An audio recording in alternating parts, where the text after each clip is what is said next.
How would you pay for a $1,000 emergency? It's a question we may ask ourselves and think that we would be okay. But are we really prepared for these type of events?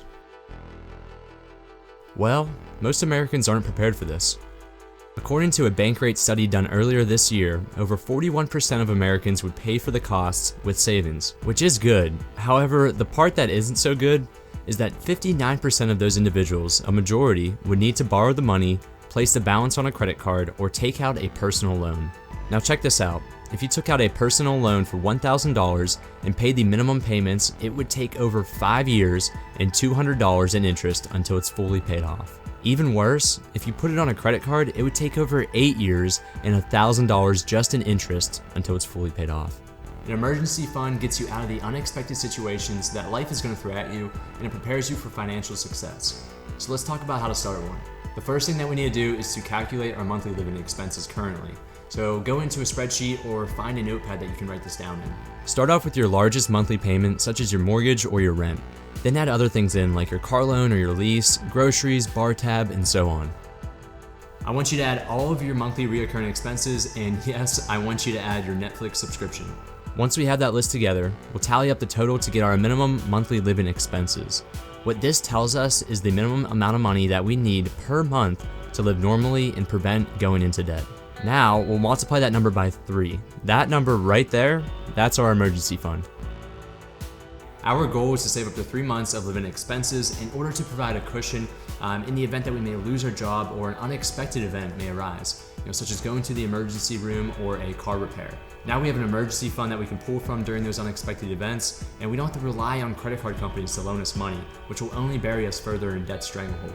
So the question remains, how do we save up this money, especially on a low income? Trust me, it's possible. We can't expect to do this in a week or a month's time. It is going to take some time and is going to take steps to grow this emergency fund. What I recommend doing is every time that you get a paycheck, take 10% out and store it in a high-yielding savings account. Normally, a savings account with greater than 2% interest per year is pretty good, so shoot for those. Alright, let's look at an example. If you make $45,000 a year, your gross biweekly paycheck would be $1,875. Now 10% of that paycheck amount is $187.50. Deposit this amount to your savings account and continue to watch it grow. Since you're taking 10% out of each paycheck, you're going to have to change something that's currently in your life. You may have to remove that Netflix subscription, or you may even have to stop eating out as often. This was honestly one of the most difficult changes for me. I ended up cooking more and I quit eating out altogether. I stopped going to bars, I even canceled my cable subscription and threw out the idea of getting a new phone. But at the end of the day, it made it so much easier to save that 10% out of each paycheck. After some time, you'll have saved up enough to meet your emergency fund goal. You now have 3 months of living expenses that will get you out of the unexpected situations and prevent you from going into debt. If you have to take money out of your emergency fund for an unexpected event, make sure that you are disciplined and you start to put money back into that account. We want to make it a goal for us to always keep this at 3 months of our living expenses. These are the steps to create an emergency fund. However, most importantly, you will need to change in order to see your money change. My name is Josh with Debt to Dollars, and thank you for watching this video. I want to let you know that this video is part of an extended series on how to gain financial freedom and to retire early.